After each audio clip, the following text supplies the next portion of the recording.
Tobias Harris, wonderful to see you. You as well. Bring us up to speed. Yeah. Game 7 happens. We're now 3 months later. Yeah. What did you do over the last 3 months? I assume it involved a lot of self-care. So take me through what that looked like. Yeah, so I would say in the Game 7, obviously extremely disappointing. But they just got to figure out what's the next steps to get better, to make growth in my personal game, how to help the team out as well. So, from there I went out and just go into my 2.5 months of training and just preparation, how I pretty much always do before a season, just with a different intent. Actually same intent but different approach to it, right? So working on different skills in my game to develop my body overall to stay as healthy and be as healthy as I can be. So, it was a great summer. It was flew by, but there was a lot of hard work that went into it that was important. You talk about developing your body, and I feel very lucky to have spent your entire Sixers career here with you. Yeah. And something that I've really noticed is how well you take care of yourself, the attention to detail you have in developing your game. You've gotten better every year. But something I learned more about you last year was the way you develop your mental game. Yeah. How important is that going to continue to be as you continue to try to maybe build on what was your best season ever? Where does the mental game come into that?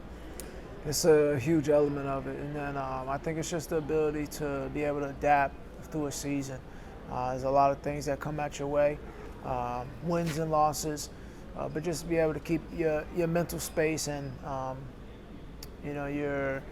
yourself in a good space all year long. And I think for me that was something that was pivotal for last year.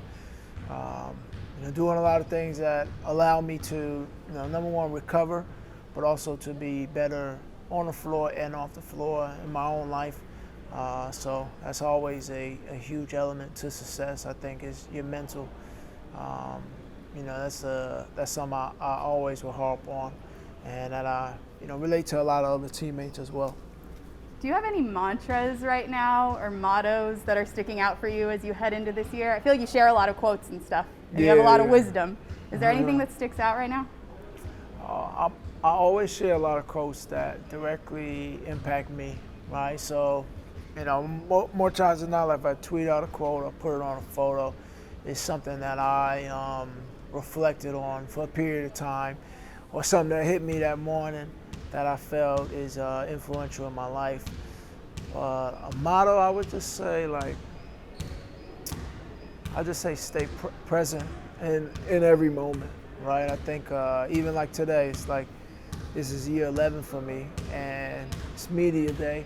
I'm not the biggest fan of media, but I was over there taking photos, and I just said you should always cherish every moment, stay present in the moment, because I look at the Rooks here and how exciting this is to them, and it's exciting to me as well. So you never lose any joy in anything, right? And I think that's important. So that's always my life motto is stay present in the moment, right? Enjoy every moment that you're in, good or bad, because you can grow from it in any different way. So that would be my Tobias Harris overall motto. Well, I'll take it. You're my first of the day. There we so go. now I feel like I'm going to do a better job of staying present and enjoying something that I know is difficult for everybody. Something else that really stuck out to me is the way that last season ended. It didn't end the way you wanted it to. And you were really open, at least on social media, with the fans about how you feel that you owe them something and that you want to do them proud. And I remember your first season here, you and I had a conversation about how you related to your fans and trying to figure out how you were going to continue to do that. I'm curious, since we had that conversation now probably 2.5 years ago, until now, how has that relationship changed? Why do you feel the responsibility to do right by them the way that you felt when the season ended? Well, I think first is always just to do right by myself.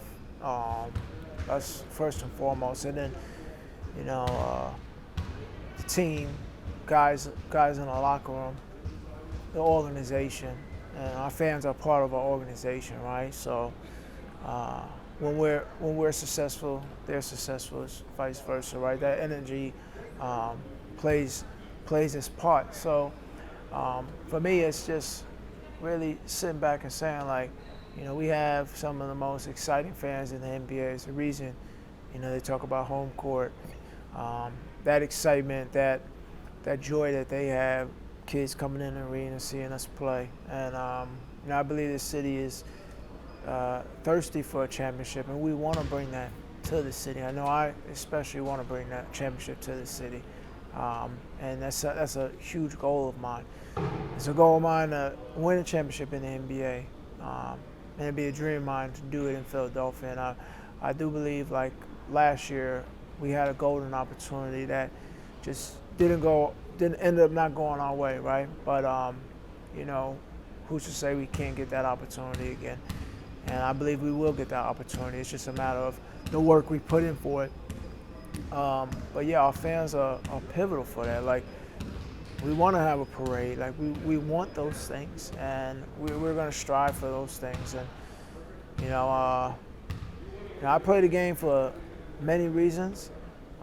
Excitement and fans. That is one of the reasons why I do play the game. It's a amazing experience, competitive nature, crowd screaming, yelling, cheering. So it's part of it for me.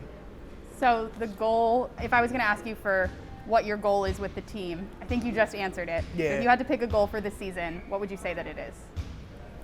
I think any season you go into is to win, right? Like, you're in the wrong game and wrong business as well if you come in not with the approach to win basketball games.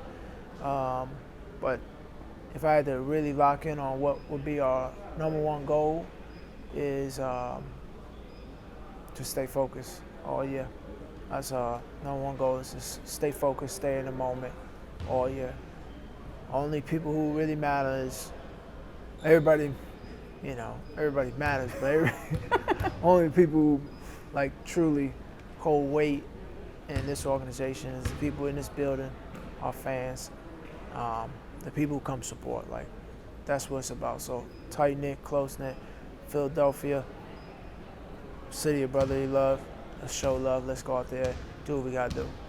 So if you're going to accomplish those goals, someone that I think is going to be pretty important to them is Joel Embiid. For sure. And last season, maybe the most memorable quote you've ever given to me is the fact that you felt that when you tell your kids the best player you ever played with, you're going to say Joel Embiid.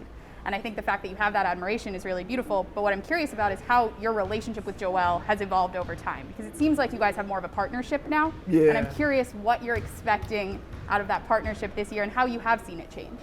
Yeah, I think, from the time that I got here, everything was kind of like moving parts. So nobody truly knew what was going on.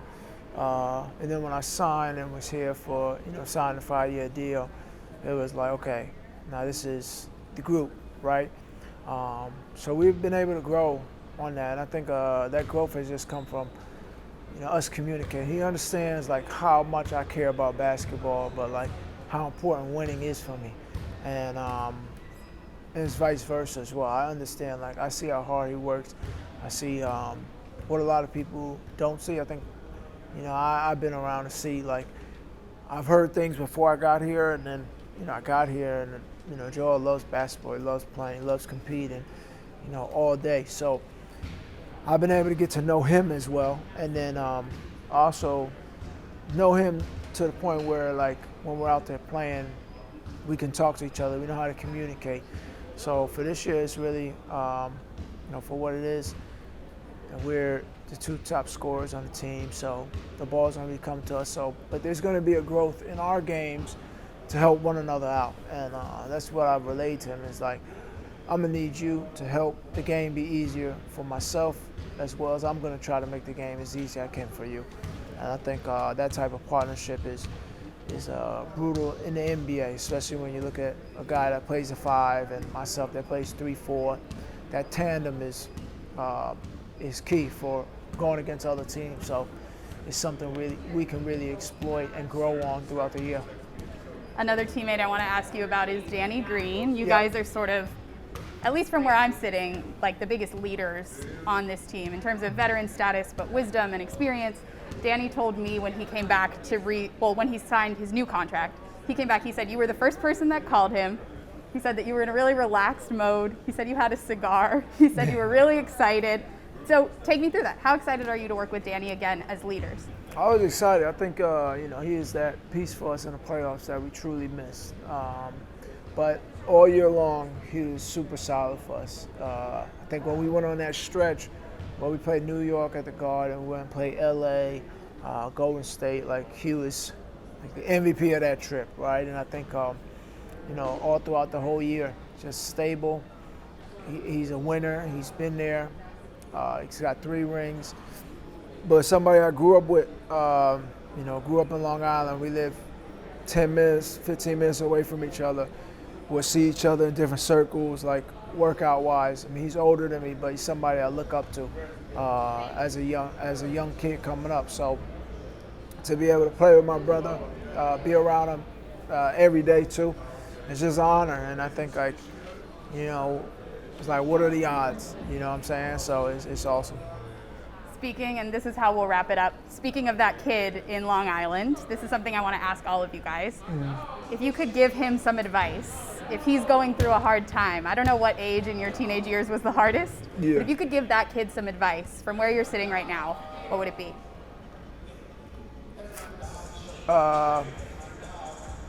Keep going, like just keep pushing through, right? I think in any moments, like our highs and our lows, our best days, our worst days, there's always growth. And I think when you hit your rock bottom, that's actually where you grow the most. And I think when you're at that point, you can realize it and come out of it. It's a special moment. I think when you're at your highest of your peak, you can learn so much as well.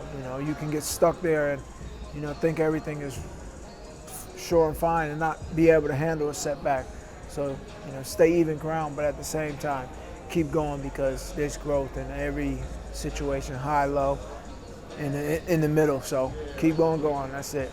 Because if you don't go, life gonna continue to pass by as well, and you're gonna get washed in the water. So. Tobias, as is always the case, I learned something from sitting down with you today. There you go. So thank you. I'm excited about this season with you. Thank you.